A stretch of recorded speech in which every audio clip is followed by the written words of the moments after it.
O Rio Araguaia, com seus mais de 2.000 quilômetros, percorre 4 estados brasileiros: Mato Grosso, Goiás, Tocantins e Pará. Aqui em Goiás, vigora desde 2013 a Lei Cota Zero, que proíbe o transporte de espécies de peixes nativos. O objetivo é garantir a preservação da biodiversidade e da fauna aquática. E foi com esse mesmo objetivo que representantes de governo, de movimentos de defesa ambiental e da população de Aruanã se reuniram para uma audiência pública na cidade neste sábado, 2 de setembro. O encontro foi promovido pelo diretor de Assuntos Institucionais da Assembleia e deputado à época em que propôs a Lei Cota Zero, Frederico Nascimento. Um dos pontos debatidos foi o repovoamento do Rio Araguaia por meio da soltura de alevinos. Foi uma audiência muito proveitosa, muito representativa e colocou bem os problemas do Araguaia. Nós temos que lutar pelo repovoamento do rio e contamos aqui com a participação da CECIMA e foram aqui apresentados projetos da região onde nós vamos batalhar para que esses projetos sejam bem elaborados, acompanhados pelos biólogos e que esses projetos possam ser concretizados. O analista ambiental do IBAMA, Léo Caetano, destacou que existem mais de 160 espécies de peixe no rio. Ele explicou que a soltura de alevinos no Araguaia deve ser feita com cautela e com a devida autorização do órgão.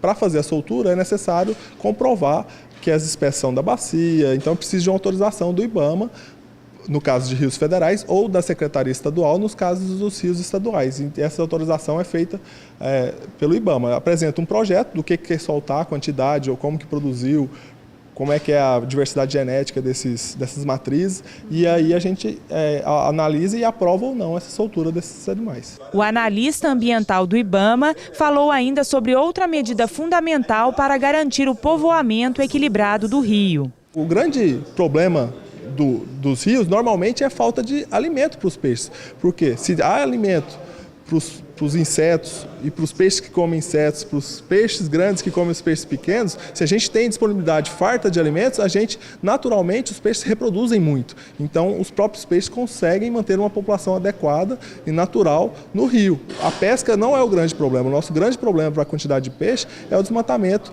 de áreas de preservação permanente, as margens dos rios, as nascentes. Outro assunto que movimentou a discussão durante a audiência foi a captação de água feita por produtores no Rio Araguaia para abastecer pivôs e irrigar plantações. De acordo com a Agência Nacional de Águas, quase 90% da água captada diretamente do leito do rio vai para a irrigação.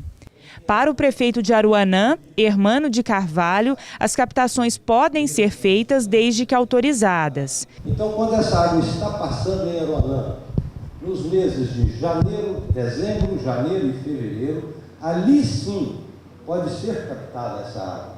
Então, quem guarda tem. Para a representante do movimento SOS Araguaia, Tereza Beatriz, a captação deve ser paralisada, considerando o atual estado do rio. Eu não preciso ser bióloga para me ver que o rio, a destruição que foi feita, não comporta essa retirada hoje.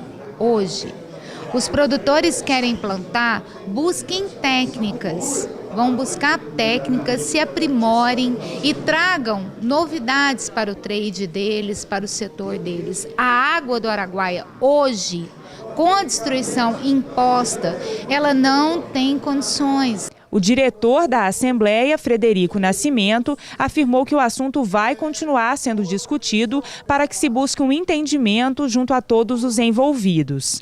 A gente precisa coibir qualquer ação predatória ao rio. Então, aqueles produtores que tiverem dentro da lei, a gente tem que continuar, porque, afinal de contas, eles produzem alimento e geram milhares de empregos aqui na região. Agora, toda ação que tiver ilegal e que for danosa ao rio, aí essa tem que ser coibida. Também participaram do encontro o superintendente para assuntos e projetos estratégicos da Secretaria de Meio Ambiente de Goiás, Wesley Borges, e o vice-presidente da Federação das Indústrias do Estado, Antônio Almeida. A professora e coordenadora pedagógica Thaís Viana participou da audiência pública. Ela elogiou o espaço para diálogo e falou ainda sobre a importância de aproximar das escolas as instituições para discutir proteção ambiental. Eu acredito que esse é o primeiro passo, né? É trazer várias instâncias para discutir, né, um tema tão importante como foi tratado no dia de hoje, né? Eu acho que esse é o primeiro passo, de saber que existem instâncias como a rede federal, a rede estadual e a rede municipal e a sociedade civil, né, participando de um momento como esse para discussão, né, de temas tão importantes como esse.